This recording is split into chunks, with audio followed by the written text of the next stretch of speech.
오늘의 말씀은 요한복음 19장 1절에서 16절까지의 말씀입니다. 요한복음 19장 1절에서 16절까지의 말씀을 저와 함께 교독하도록 하겠습니다. 제가 먼저 읽겠습니다. 이에 빌라도가 예수를 데려다가 채찍질하더라. 군인들이 가시나무로 관을 엮어 그의 머리에 씌우고 자색 옷을 입히고 앞에 가서 이르되 유대인의 왕이여 평안할지어다 하며 손으로 때리더라. 빌라도가 다시 밖에 나가 말하되 보라, 이 사람을 데리고 너희에게 나오나니 이는 내가 그에게서 아무 죄도 찾지 못한 것을 너희로 알게 하려 함이로라 하더라.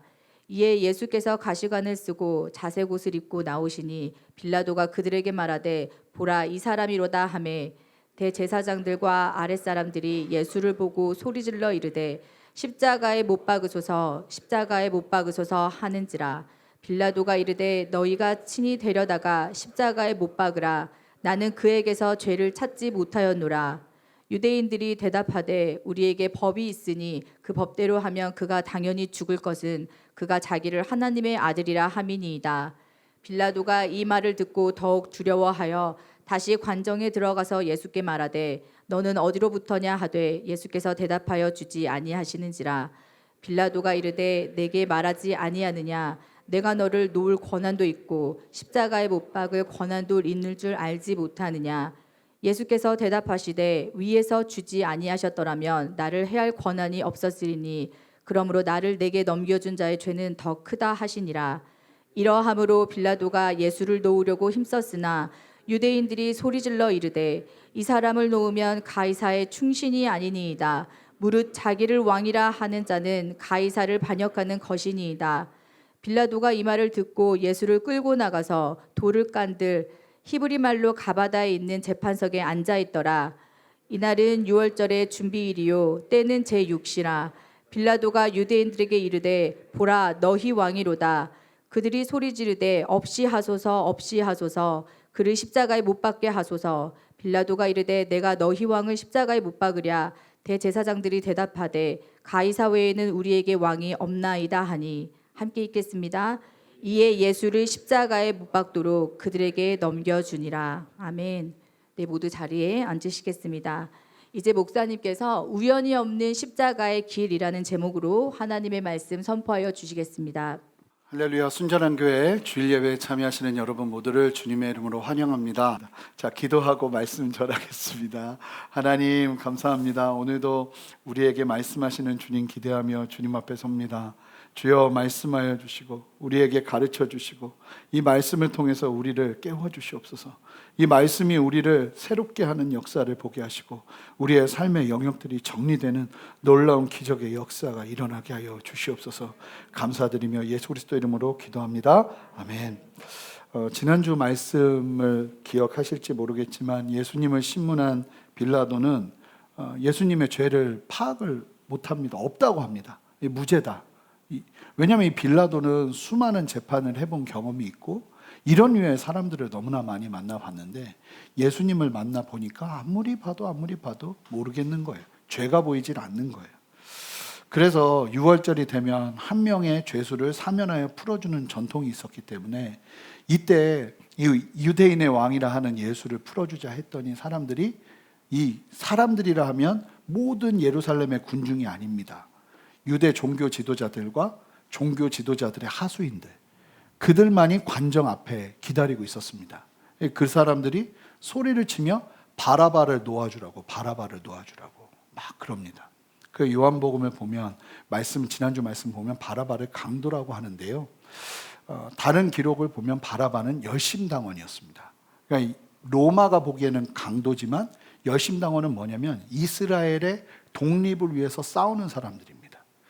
이 사람들은요, 누구를 제일 미워했냐면 유대 종교 지도자들을 제일 미워했습니다. 왜냐하면 이 유대 종교 지도자들이 쉽게 말하면 그들이 볼 때는 나라를 팔아먹고 로마 제국과 야합하여서 정권을 누리고 권세를 누리면서 부귀영화를 취하는 사람들이라고 봤기 때문에 이 바라바는 정말로 싫어하는 사람들이 누구였냐면 유대 종교 지도자들이었습니다. 그렇다면 유대 종교 지도자들도 누구 하면 치가 떨릴까요? 열심당원 하면 치가 떨리는 겁니다. 그러니까 그 사실을 누구보다도 잘 아는 빌라도예요. 그래서 야, 이 바라바를 풀어주자고 하는 이야기를 듣고 빌라도가 굉장히 놀랍니다. 이 예수는 사실은 이들에게 큰 피해를 준 것 같지 않은데 열심당원인 바라바를 놓아주면서까지도 예수를 죽이라고? 너무 충격을 받은 거예요. 그러자 이 빌라도가 예수님을 포기하지 않습니다. 뭐 아주 특별한 뭔가가 있었던 것 같아요. 예수님을 만나고.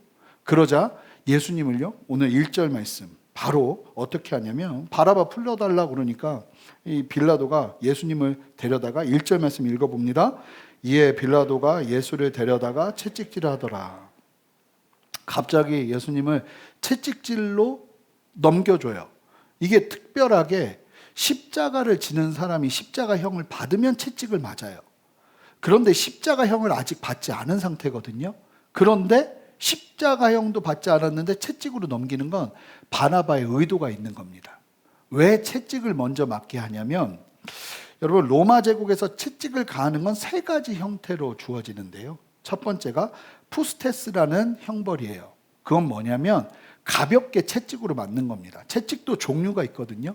그냥 가죽으로 된 채찍으로 뭐 가볍다고 해도 되게 아프죠. 굉장히 아프지만 그래도 목숨에 지장이 없을 만큼 이게 가하는 채찍이에요. 형벌이에요. 태형 뭐 이렇게 보면 되지 않을까 싶어요. 그런데 그 외에 두 가지의 채찍 방법이 있는데 프라겔라라는 방법하고 베르테라라는 방법이 있는데 이거는요 사람을 죽기 직전까지 몰고 가는 아주 끔찍한 형벌입니다. 그래서 이 채찍 방법은 사람을 십자가형을 받잖아요. 그럼 십자가 위에서 오랫동안 고통받으면 힘드니까 채찍으로 사람을 거의 반을 죽여놓는 거예요. 그리고서 십자가에 달리면 힘이 빠져서 빨리 죽게 유도하려고 내리는 형벌이 프라겔라예요. 오늘 본문을 보시면 이 빌라도가 예수님이 죄가 없다는 얘기를 계속해요. 그러니까 예수님을 죽일 마음이 없어요. 그런 상태에서 채찍질을 맞게 하는 거는 분명한 이유가 있는 거예요.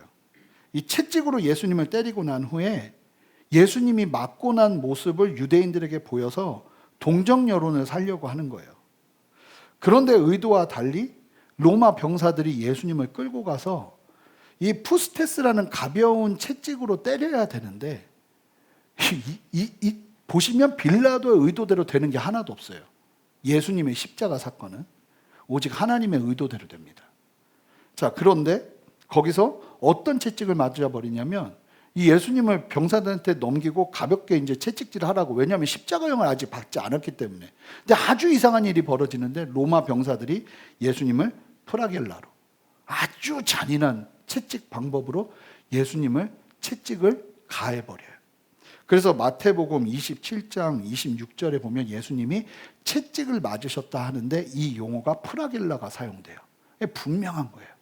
예수님이 그냥 맞은 게 아니라 이 혹독하게, 이건 고문의 용도예요. 고문의 용도. 그래서 채찍의 끝에 납덩어리가 날카롭게 달려있거나 예리한 못을 묶어놓습니다. 그래서 채찍으로 한 번 내리칠 때마다 사람의 살점이 그냥 뚝뚝 떨어져 나와요. 그래서 더 패션 오브 크라이스트를 보면 제일 잔인한 장면이 사실은 예수님이 십자가 지시는 장면보다 채찍 맞으시는 장면에서 저는 막 몸소리를 쳤어요. 그 영화 보다가. 제 온몸을 그냥 채찍으로 맞을 때마다 살점이 떨어져 나가니까 나중에 보면 예수님의 여기 막 뼈가 드러납니다. 이 혹독한 채찍. 그래서 십자가 형벌을 당하기 전에 이 채찍을 막다가 실제로 역사적인 기록을 보면 십자가 지기 전에 죽는 사람들이 굉장히 많았어요. 이 채찍을 맞다가. 예수님이 그 끔찍한 채찍 방법을 통해서 참으로 온몸의 살이 뜯겨나가고 피를 흘리며 상상을 초월하는 고통을 당하시게 된 겁니다.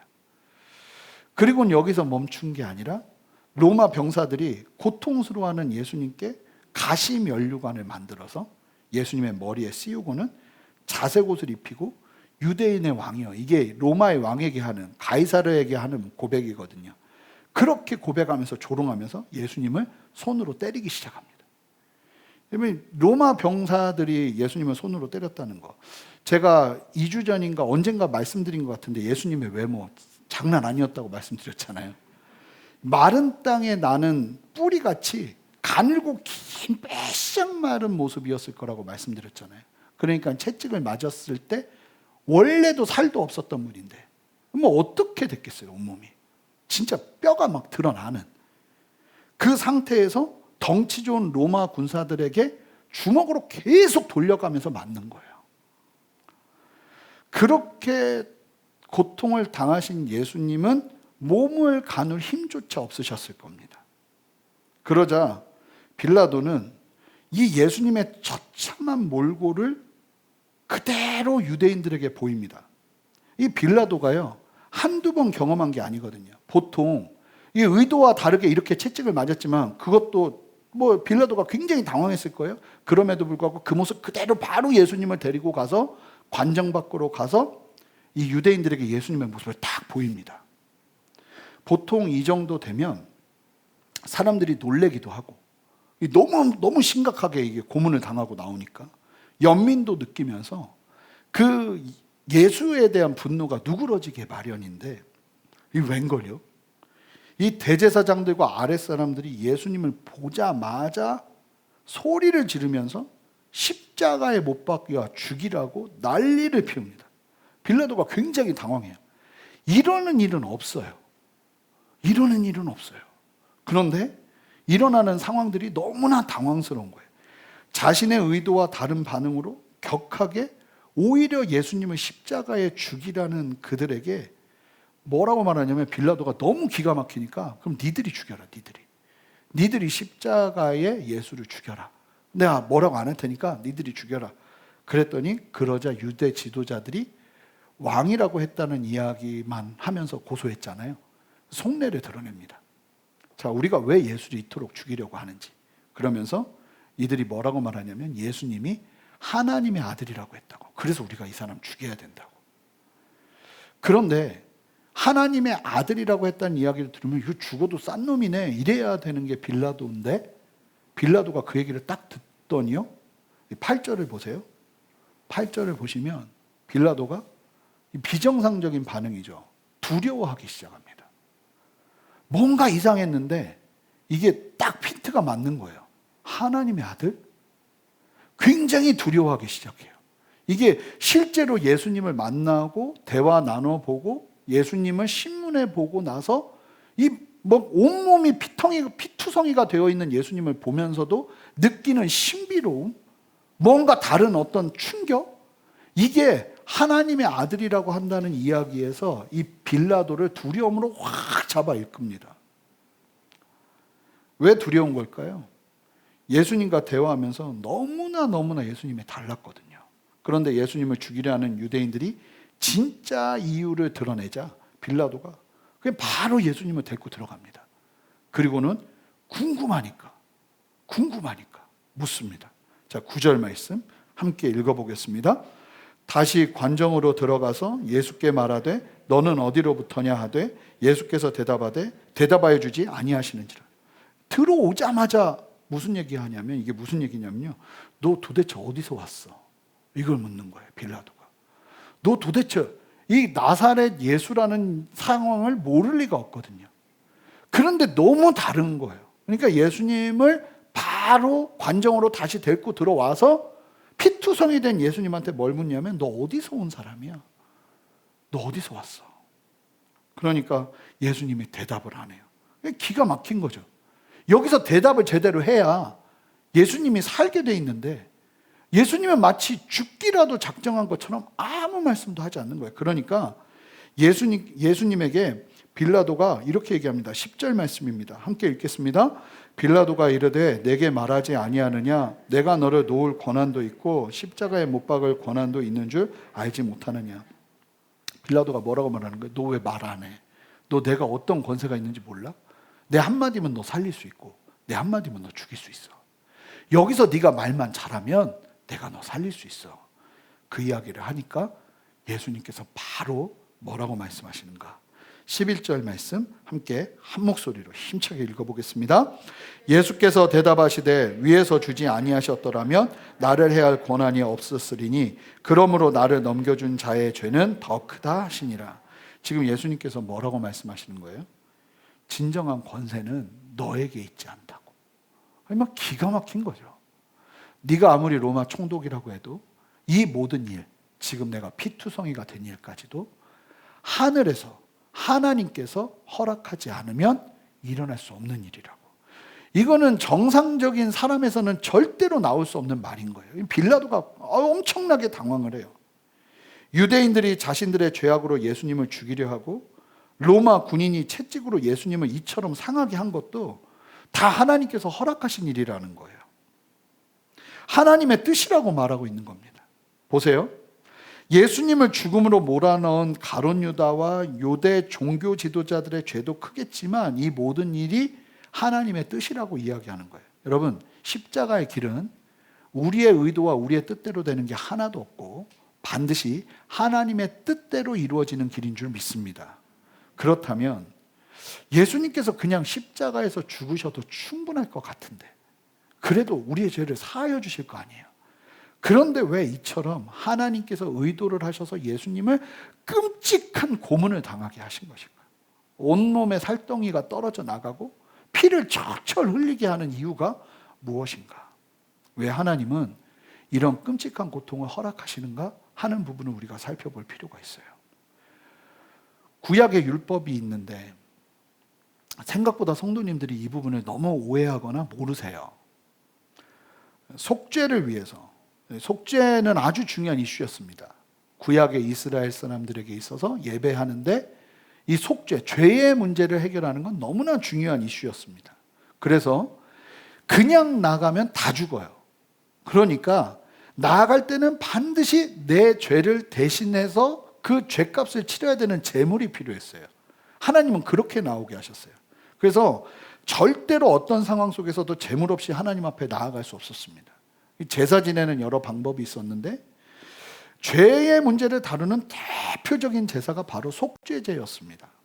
이 속죄제를 뜻하는 히브리어 하타트라는 단어는 관역에서 벗어나다, 죄를 짓다, 속죄물을 드리다 하는 의미의 하타라는 단어에서 파생됐는데요. 이 속죄제는 이런 뜻입니다. 하나님의 법에서 벗어난 죄로부터 정결함을 얻기 위해 드리는 제사예요. 죄사함을 받기 위해서는요, 반드시 제물이 필요했습니다. 죄의 문제 해결의 임시 방편이죠. 그 완전한 대속제물이 되시려고 예수님이 이 땅에 오신 거예요.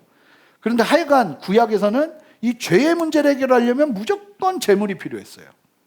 이 속죄제의 제물은요, 이 구약을 보면 레위기 4장에 아주 정확하게 나오는데 좀 재미있는 사실이 뭐냐면 모두가 다 똑같은 제물을 가지고 나오는 게 아니고 사회적인 지위와 영적인 지위, 권한에 따라서 가지고 나오는 제물이 좀 달랐어요.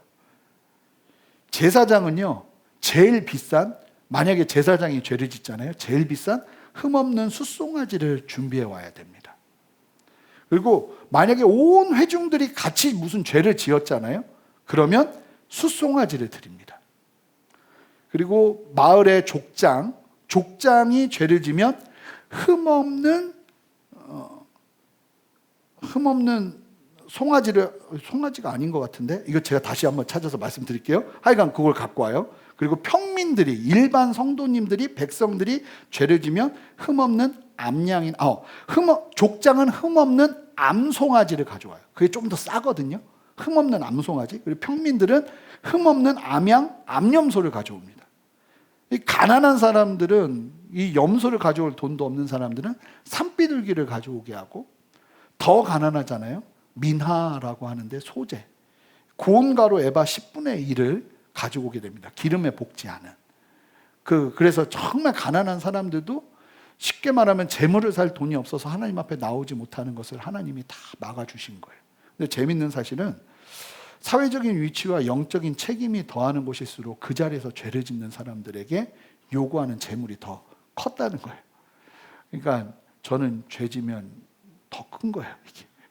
그래서 야고보서에서 선생하지 말라고 그 얘기하는 게 나중에 심판받을 때 하나님의 기준이 더 강하다는 거예요.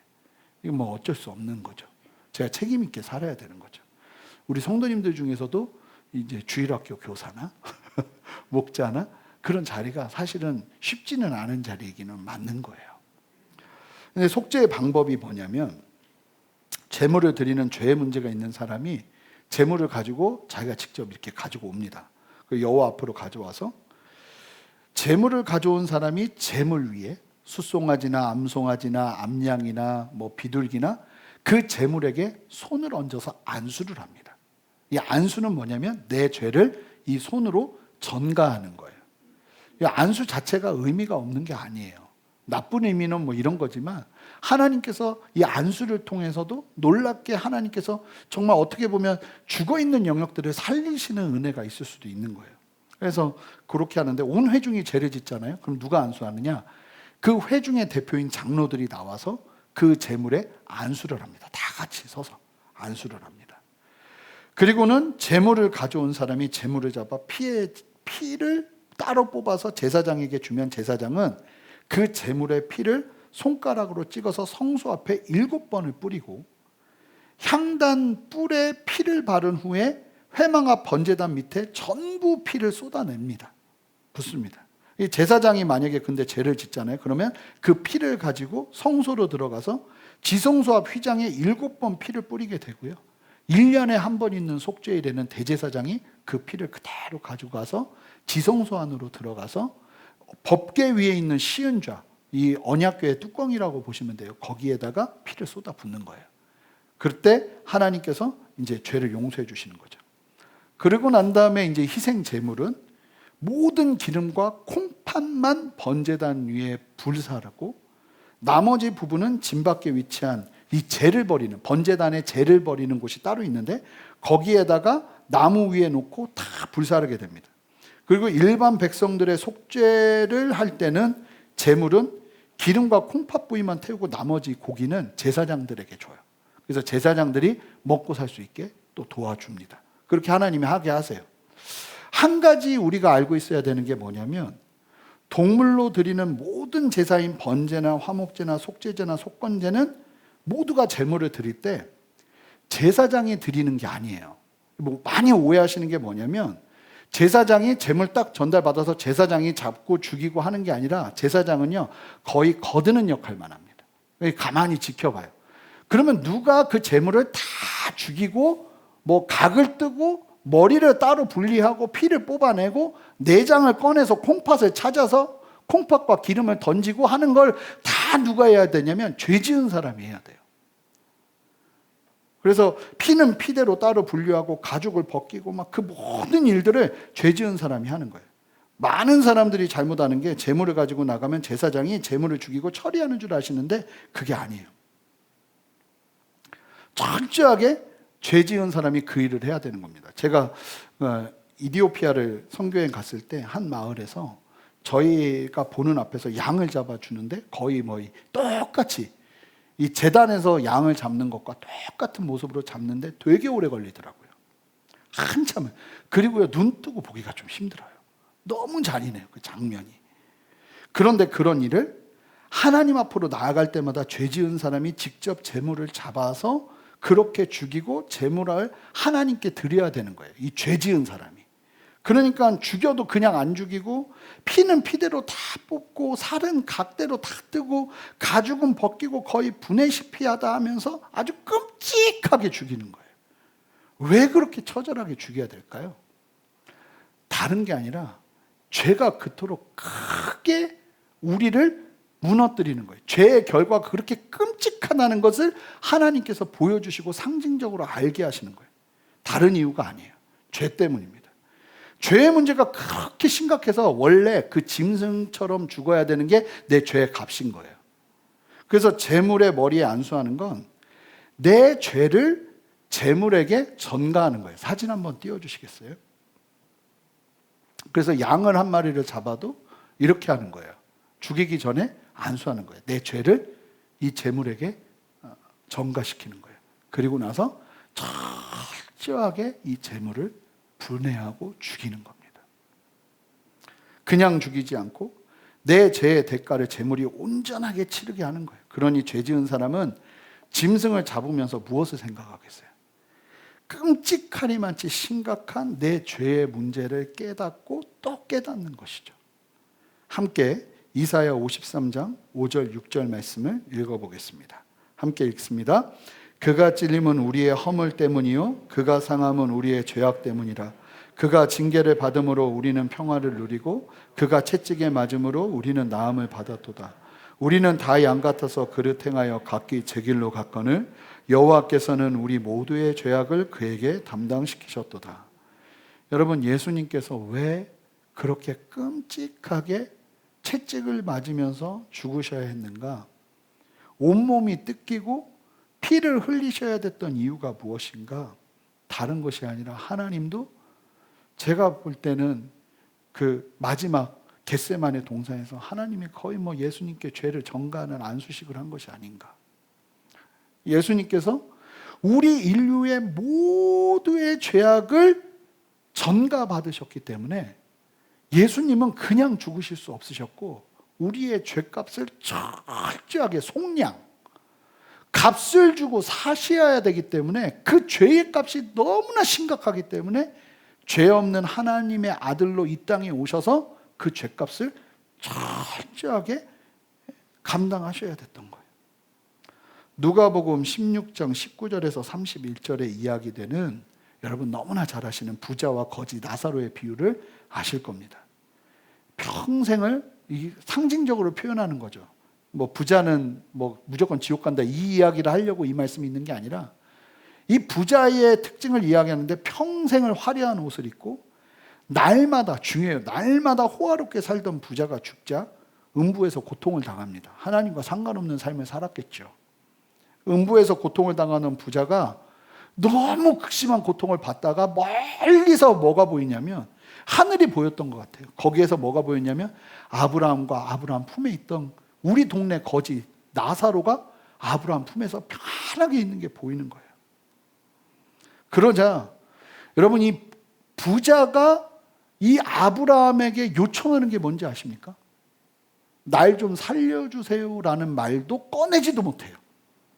이 지옥에서의 음부에서의 고통이 너무너무 강하니까 날 좀 살려주세요 이런 얘기를 한마디도 못하고 뭐 말하냐면 나사로 시켜서 손에 물 좀 묻혀서 내 혀를 시원하게 한 번만 해주세요. 이게 음부에 있을 때 천국에 있는 사람을 바라보며 바라볼 수 있는 정말 그냥 본능적으로 나오는 바람이에요. 내 혀 한 번 시원하게 해주세요. 혹시 그런 경험 해보셨는지 모르겠지만 제가 군대 훈련소 가니까 제가 여름에 갔거든요. 우리 앞에서요 조교들이 얼음물을 마시는데 이 꼴깍꼴깍 할 때마다 정말 미칠 것 같더라고요. 그러더니 우리한테는 뜨거운 물에 소금 타서 먹으라고 주고. 지옥의 고통이 얼마나 심각했던지 내 혀에 손가락에 있는 물만 그냥 여기다 좀 떨어뜨려줘서 나사로 시켜서 나 혀 잠깐만 좀 시원하게 해달라고. 예수님의 채찍이 끔찍하십니까? 아무것도 아니에요. 우리가 지옥에서 만약에 들어간다면 거기서 받게 될 형벌은 정말, 그러니까 그 상황에서 우리가 너에게 갈 수 없다 아브라함이 얘기하니까 이 부자가 뭐라고 말합니까? 그러면 간절히 부탁 하나 하겠는데 내 집에 형제 5이 있는데 그들이 이 고통받는 곳에 오지 않도록 나사로를 보내서 좀 말 좀 해달라고. 그렇게 살면 안 된다고 말 좀 해달라고. 믿음이 없는 사람들은 이런 예화를 들으면서 왜 사랑하는 하나님이, 사랑의 하나님이 지옥을 두셨나 이해되지 않는다고. 사랑의 하나님은 지옥을 두지 않으셨을 거라고 이렇게 이야기하시는데 여러분 그렇게 보면 안 됩니다. 여러분 죄의 결과는 지옥이에요. 원래 다 지옥에 있어야 되는데 거기 들어가지 말라고 구원의 문이 열린 거예요. 할렐루야죠. 그래서 천국이 있는 겁니다. 정확한 사실입니다. 원래 우리가 예수님을 믿지 않으면요 우리도 죽어서 그처럼 끔찍한 죄의 결과를 경험해야 합니다. 예수님이 채찍에 맞으시고 정말 온몸을 맞으시고 고통을 받는 건 우리가 나중에 불심판을 당하고 그 음부에 빠져서 고통받을 그거의 그림자일 뿐이에요. 영원토록 죽지도 않으면서 그 끔찍한 고통을 당해야 되는 거예요. 그래서 예수님께서 그곳에 가지 않도록 하려고 예수님이 대신해서 채찍에 맞으시고 우리를 위해서 십자가를 지신 거예요. 그런 말도 안 되는 방법을 통해서라도 예수님께서 십자가의 길에 서셔서 죄의 값을 치르신 거예요. 뭘 위해서요? 우리를 구원하시려고. 예수님의 채찍에 맞으시던 자리, 로마 군병들에게 조롱당하시던 자리, 십자가 죽음의 자리는 바로 원래는 내가 가야 될 자리인 거예요. 그 죄의 자리를 처절하게 깨닫는 은혜가 우리에게 너무나 필요하다는 겁니다. 내가 치러야 될 죄값을 속량하신 예수님. 여러분, 재물은 내가 직접 잡아야 된다고 그랬잖아요, 구약시대에. 예수님의 채찍에 맞으신 그 자리는 내가 직접 가서 봐야 돼요. 영적으로 예수님의 그 고통과 그 죄의 값이 얼마나 심각한지를 내 스스로가 직면해서 만나는 은혜가 반드시 필요해요. 아까 보신 그림이 이 예수님의 채찍에 맞으시는 그 그림 보여주시겠어요? 그 그림이 예수님의 채찍이 맞으시는 그 장면에서 보여야 되는 거예요. 지금 저 어린 양이 예수님인 거예요. 내 죄가 예수님께 전가되고 있는 거예요. 우리의 모든 죄악을, 인류의 모든 죄악을 예수님께 전가시키다 보니 예수님이 그냥 돌아가실 수가 없었던 거예요.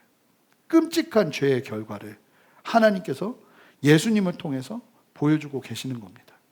십자가상에서 일어나 그 어떤 일도 우연이 없는 것입니다. 하나님께서 하나하나 철저하게 허락하시고 의도하신 대로 일들이 이루어지고 있어요. 이 말씀 앞에서 내 죄의 참혹한 실체가 보여야 합니다. 나를 달콤하게 유혹하는 죄가 나를 어떻게 몰고 갈 것인지. 여러분, 죄의 참혹한 결과가, 그 결국이 예수님의 십자가에서 봐야 되는 거예요. 보여야 되는 거예요.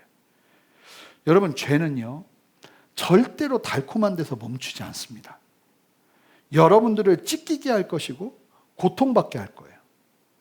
죄의 결과가 예수님의 보혈로 덮어지지 않는다면 예수님의 채찍과 조롱과 맞음과 십자가의 죽음보다 훨씬 더한 고통, 끔찍한 고통이 음부에서 우리에게 주어질 거예요. 여러분, 지옥을 보는 건 성도의 믿음입니다. 어제 토요일 특세 새벽 말씀에 여러분, 제가 구체적으로는 안 다뤘지만 3명의 천사가 복음을 전합니다. 첫 번째는 진짜 복된 소식이에요. 우리가 지켜야 될 말씀이에요. 그 두 번째, 세 번째는 멸망의 메시지인데, 두 번째 천사가 경고하는 경고를 함께 좀 볼게요. 요한계시록 14장 8절 말씀입니다. 함께 읽겠습니다. 또 다른 천사 곧 둘째가 그 뒤를 따라 말하되 무너졌도다 무너졌도다 큰 성 바벨론이여 모든 나라에게 그의 음행으로 말미암아 진노의 푸조주를 먹이던 자로다 하더라. 여러분, 원수마귀 사탄이 마지막 세대에 모든 사람에게 주는 멸망의 포도주, 진노의 포도주, 그 마시면 다 죽는 포도주를 먹이는데, 그 먹이는 포도주가 뭐라고 말하고 있습니까? 음행이래. 음행. 마지막 시대에 사람들을 멸망으로 이끄는 포도주는 음행이래요. 사람들 다 무너뜨리는 길은 음행이래요. 여러분, 이 음행은 원어로 보면 성적인 부도덕입니다. 여러분, 기억하셔야 되는 것이 마지막 시대의 사람들을 우상과 죄의 길에 서게 하는 강력한 물줄기는 음행이 될 겁니다. 실제로 세상이요, 얼마나 심각하게 음란한 문화로 들어가고 있는지 아십니까? 이 포르노 시장은 날이 가면 갈수록 정말 최신의 어떤 과학의 발전과 함께 같이 편승해서 발전한답니다. 그래서 심각한 컨텐츠를 만들어 가는데, 이 가상현실 컨텐츠가 개발되면서 이게 포르노 사업에 엄청나게 영향을 준대요. 그래서 2025년이 되면 가상 컨텐츠가 굉장히 많이 발달할 거래요. 그러니까 온몸에 자극을 주는 거죠. 막 내가 막 절벽에 있는 것처럼 보이고 진짜 막 쫓기는 것처럼 막 집안에서 그게 보이는 거예요. 그렇게 되어지는 그 가상 컨텐츠가 나올 텐데, 지금 사람들이 다 예상하는 게 뭐냐면 가상 컨텐츠의 3분의 1이 포르노가 될 거래요. 반문화와 죄의 문화가 그 모든 한계를 뛰어넘고 있습니다. 여러분, 정말로 아주 심각한 일입니다. 얼마 전에 잠시 뉴욕에 계신 저희 교회 권사님과 통화하게 되었는데요. 뉴욕 맨하탄은 지금 합법적으로 마약 밀매가 가능하답니다. 그러니까 가게에서 마약을 살 수 있는 거예요. 그래서 거리를 지나가다 보면 마약 냄새가 난대요. 막 소돔과 고모라가 따로 없다는 얘기를 계속 하시는 거예요. 이런 도시의 영향, 이미 맨하탄에서 갑자기 시작된 게 아니라 유럽은 이미 시작돼 있었어요. 미국으로 넘어가고 이런 도시의 문화가 점점 확산될 거예요. 죄의 달콤함에 빠져서 죄의 결과가 무엇인지를 전혀 깨닫지 못하고 성도들까지도 이 음란과 유혹과 죄의 문화 가운데로 스며들어가기 시작하는 거예요. 이 진짜 무서운 게 가지 않아도 집에서 컴퓨터 앞에만 있어도 핸드폰 앞에만 있어도 죄를 지을 수 있는 세상을 사니까요. 여러분, 그런 죄의 문제를 해결하시고자 우리의 모든 죄를 예수님께 담당시키며 대신하여 그 죄의 값을 치루어 주신 거예요. 예수님께서요. 철저하게 하나님의 뜻을 따라 예수님은 그 모든 상황을 맞으신 거예요. 우리의 죄를 사하시기 위해서요. 이 말씀은 생명으로 대하는 우리들에게 여러분 다른 은혜가 아니라 죄가 떠나가는 역사가 일어나야 될 줄 믿습니다. 그리고 이 죄의 문제를 다룰 때 정말 중요한 게 있는데요. 이 죄는요, 진짜 재밌어요. 즐겁습니다. 시간 가는 줄 모르게 합니다. 그래서 이게 사라지고 나잖아요. 그러면 이 빈자리, 내가 굉장히 즐기고 좋아했던 그 빈자리가 다른 은혜의 무언가로 채워지지 않잖아요. 그러면 더 큰 죄가 내 안에 들어와 버려요. 여러분, 실제로 그래요. 여러분들이 그래서 아무리 회개하고 하나님 안 하겠습니다 해도 그 죄의 자리가 너무나 달콤하기 때문에 그 죄의 자리를 내가 벗어버리고 나면 거기에 대처할 만한 더 깊은 은혜와 하나님의 역사하심이 필요한데 그게 없으면 다 무너져 버리는 거예요. 그래서 반드시 예수님과의 생명의 관계, 그리고 예수님이 주신 은혜 안에서 내 삶이 정리되는 은혜가 정말로 필요한 거예요. 그렇지 않으면요, 어떤 일이 벌어지냐면 죄악의 자리에서 열정을 발산하게 됩니다. 여러분, 오늘 본문의 대제사장과 무리들을 보세요. 복음서에서 제일 활발해요. 지금 제일 열정이 막 넘쳐나요. 막 소리를 지르는 모습은 여기서 처음 나와요. 막 난리가 납니다. 열정이 일어나고. 자, 어디서 열정이 일어나고 있습니까? 예수님을 죽이는 죄의 자리에서 거의 반 미쳐 있는 거예요. 열정적이에요. 예수님의 말씀 앞에서는 그렇게 시들시들하더니 예수님을 죽이려 하니 그 죄의 자리에서 열정이 막 뿜어나오고 있는 겁니다. 누가요? 종교 지도자들이요. 여러분, 지금 여러분들에게 열정은 어디서 드러나고 있습니까? 하루하루 시들시들 의미 없이 살아가다가 죄의 유혹의 자리에 딱 서기 시작하면 그때부터 눈이 반짝반짝거리고 힘이 나고 시간 가는 줄 모르고. 제가 말씀드렸잖아요. 게임 중독에 빠진 형제가 간사로 위탁했는데 그 예비군 훈련 받으러 갔다가 갑자기 나타나질 않는 거예요. 3일 후에 제가 잡았어요. 그 고향을 가서 제가 무슨 DP도 아니고 무슨 뭐 형사도 아닌데 하여간 잡았어요. 가서. 근데 제가 깜짝 놀랐다는 거 아니에요. 3일을 밤을 샜어요. 3일 내내 게임을 했어요. 제 생각은 막 눈이 막 시뻘겋고 막 초췌해가지고 애가 막 다크서클이 여기까지 내려와 있겠구나 생각하고 갔는데 제가 너무 충격을 받은 거예요. 왜 충격을 받았냐면 예배드리면서 그 어떤 때도 볼 수 없었던 살아있는 눈을 저는 거기 PC방에서 봤어요. PC방에서. 애 눈이 막 살아서 막 하고 있는 거예요. 너무 놀랐어요. 너무 놀랐어요. 보통 그러면 막 며칠을 밤샜으니까 막 이렇게 돼 있을 줄 알았는데 애 눈이 막 열정이 막 발산되고 있는 거예요. 그 죄의 자리에서. 멸망의 자리예요. 거기 마지막은 그 엄청난 부자가 나사로에게 혀에다가 물만 좀 찍어달라고 하는 그 자리예요. 어떻게 그 자리로 갈 수 있겠냐는 거예요. 주님의 십자가의 고통을 내가 성령의 도움으로 나의 죄를 위한 예수님의 십자가의 고통을 체감한 우리들이 어떻게 그 자리로 갈 수 있겠냐는 거예요. 여러분, 우리의 열정이 어디서 쏟아져야 됩니까? 예배에서 쏟아져야죠. 예배에서 그 PC방에서 봤던 눈이 막 나와야죠.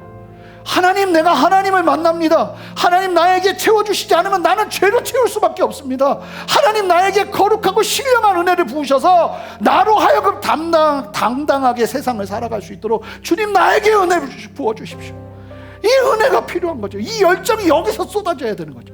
성도들이 예배에서 열정을 쏟지 못하니까 세상에서 죄의 자리에서 열정을 쏟고 말도 안 되는 결정들을 하고 죄와 연합하여서 하나님과 상관없는 삶을 살면서 예수님을 또 죽이고 있는 겁니다. 오늘 함께 말씀을 새기며 찬양하고 기도하며 나가는 가운데 우리의 죄의 문제를 예수님의 십자가에 못 박고, 여러분 그 자리에 서서 여러분들의 죄의 자리들을 좀 정리하는 은혜가 오늘 있었으면 좋겠습니다. 그래서 주님이 날 위해서 십자가 지신 그 장면으로 우리가 같이 들어가는 거예요. 그리고 주님 앞에 서는 거예요. 내 재물을 가지고 내가 잡아야 되는 그 자리, 그 자리에 대신 서신 예수님을 바라보면서 우리 모두가 함께 주님 앞에서 새롭게 변화되는 우리 모두가 되기를 소망합니다. 함께 기도하시겠습니다.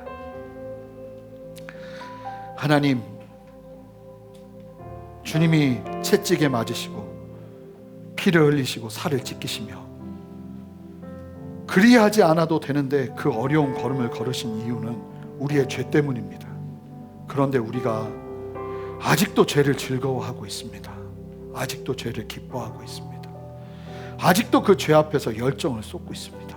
주여, 우리를 새롭게 하여 주시고 우리의 열정이 하나님을 바라보며 하나님의 은혜 안에서 부음받을 수 있도록 주여 역사하시고 함께하여 주시옵소서. 감사드리며 예수 그리스도 이름으로 기도합니다. 아멘. 우리 다 같이 일어서시겠습니다. 여러분, 우리 함께 보혈을 지나를 찬양하면서 보혈을 지나 우리를 새롭게 하시는 주님의 그 놀라운, 그 피값으로 사신 그 주님의 놀라운 은혜를 우리 함께 누리며 찬양하며 나갑시다. 함께 찬양하며 나가겠습니다. 우리 함께 고백합니다. 보혈을 지나, 보혈을 지나 하나님 품으로, 보혈을 지나 아버지 품으로, 보혈을 지나 하나님 품으로 한 걸음씩 여러분들의 자리에서, 여러분들의 삶에서 보혈을 지나가세요. 보혈을 지나 하나님 품으로, 보혈을 지나 아버지 품으로, 아버지 품으로, 보혈을 지나 하나님 품으로. 여러분, 보혈을 지나가셔야 됩니다. 채찍에 맞으신 주님을 바라보셔야 해요. 존귀한 주보혈이, 존귀한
내가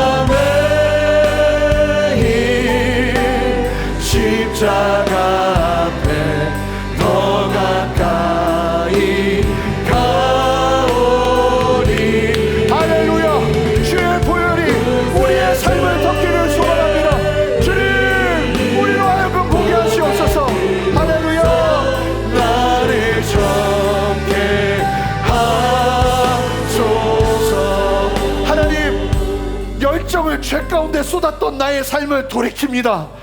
주여 역사하여 주셔서 내 삶을 새롭게 하여 주시옵소서.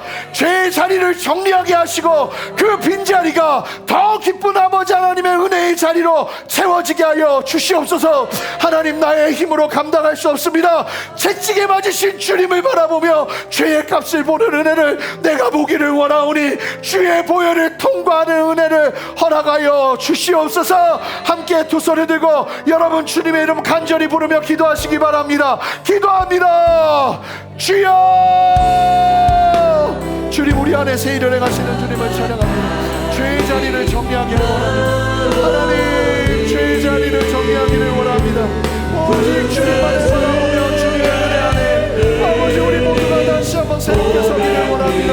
주여 역사하시고 인도하여 주셔서 나의 그 끔찍한 죄의 결과를 보게 하시고 알게 하시고 오직 주님만을 바라보는 믿음 안에 설 수 있는 주여 역사하시고 함께하여 주시옵소서. 감사합니다 주님, 찬양합니다 주님. 두려워하지 아니하게 하시고 정리하게 하옵소서. 할렐루야, 할렐루야.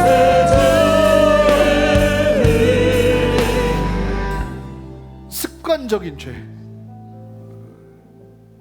그것만 하면 너무 즐겁고 재밌고 시간 가는 줄 모르겠고, 모두가 그러진 않겠죠. 근데 마지막 시대를 바라보면 다 넘어지게 하는 진노의 자는 음란이라고, 음행이라고 이야기하고 있어요. 내 안에 무너지고 있는 이 거룩함의 영역들을 깨뜨리는 죄악들, 습관들, 그 영역을 주님 앞에 여러분 정말 진실하게 고백하시면서, 여러분 이게요, 은혜로 주님께서 주시는 어떤 충만한 감정으로 되는 것도 중요하지만 이 죄가 얼마나 심각하게 나를 무너뜨리는지를 보는 자각하고 깨어나는 은혜가 필요해요. 그래서 하나님, 내가 다른 것보다 이 죄의 끔찍한 결과를 볼 수 있는 믿음의 눈을 허락하여 주셔서 나 스스로가 내 삶을 정리하게 하여 주시옵소서. 이미 중독의 수준으로 들어간 분들 계신다면 하나님, 나의 힘으로는 그것을 다스릴 수 없습니다. 주여 나를 붙들어 주셔서 나로 하여금 보게 하시고 알게 하시고 깨닫게 하여 주셔서 깨끗게 하시는 주의 역사를 보게 하여 주시옵소서. 우리 그렇게 함께 기도하며 나갑니다. 함께 기도하겠습니다. 구체적으로 기도하시기 바랍니다. 함께 기도하며 나갑니다. 기도하겠습니다. 할렐루야. 주님, 우리 안에 새 일을 행하시는 주님을 찬양합니다. 주여 역사하시고 인도하여 주셔서 하나님의 진리로 우리를 새롭게 하시고 아버지의 진리로 우리를 온전케 하여 주셔서 아버지 주님의 진리 안에서 우리의 죄의 분례들이 아버지 다시 한번 깨끗하게 정리되어지는 역사를 허락하여 주시기를 원하오니 주여 은혜 베푸시고 함께하여 주시옵소서. 내가 즐기는, 내가 즐거워하는 주로부터 오지 않은 것들이 떠나가게 하시고 하나님 주님만을 바라보며 즐거워하며 주님을 나의 기쁨으로 여기며 나아가는 참된 은혜의 회복이 내 안에 일어나기를 원하오니 주여 역사하시고 함께하여 주시옵소서. 새 일을 행하시는 주님을 찬양합니다. 우리 안에 새롭게 역사하시는 주님을 찬양합니다. 할렐루야.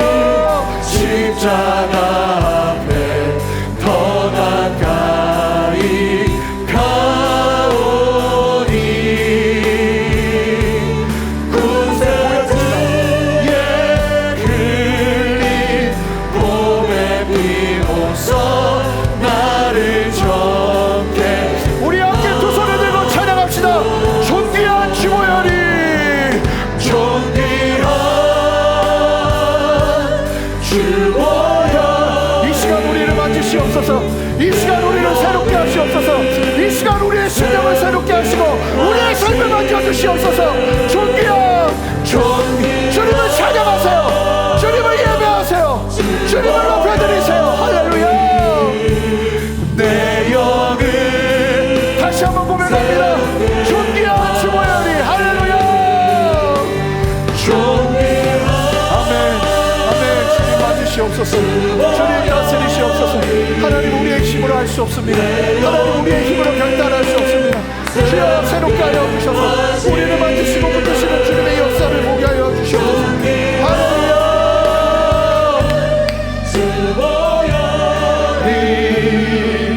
내 영을 새롭게 하네.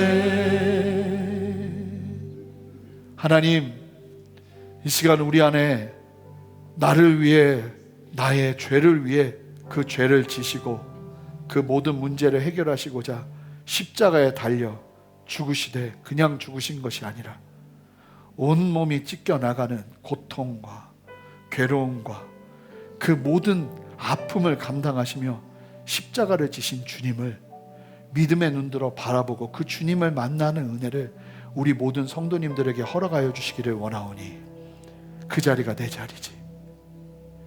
그 고통스러운 자리가 나의 죄값을 치러야 되는 나의 자리지 하는 것을 바라보는 참된 자각이 우리 모두에게 있게 하여 주셔서 죄의 문제가 우리 안에서 해결되어지는, 정말 주님 앞에 더 가까이 나아가는, 우리의 삶의 질과 우리의 삶의 방향성이 너무나 달라지는 그 참된 은혜의 길로 우리 성도님들 모두를 채워 주시옵소서.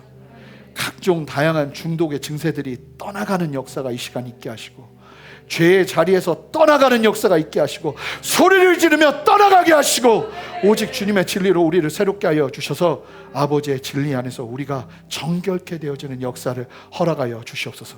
새벽 이슬 같은 주의 청년들이 주님 앞에 즐겁게 헌신하는 마지막 주님께서 행하시는 그 놀라운 일들, 음행이 가득한 세상 속에 새벽 이슬 같은 거룩한 옷을 입고 즐거이 헌신하는 반대 정신으로 나가는 그들이 바로 우리가 되기를 소망하오니 주여 우리를 새롭게 하여 주시옵소서.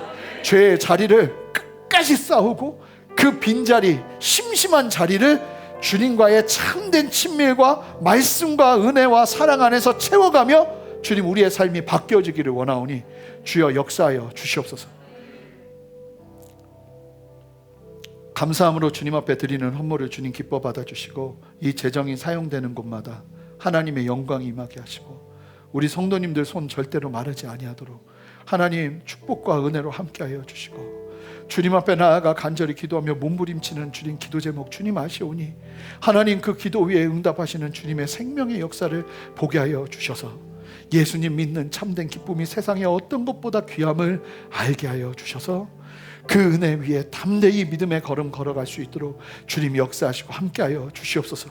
재정의 문을 열어주시고, 관계의 문을 열어주시고, 환경의 문을 열어주시고, 육신의 연약함은 여호와 라파 하나님의 그 치유의 손길 안에 회복되는 역사를 허락하여 주시옵소서.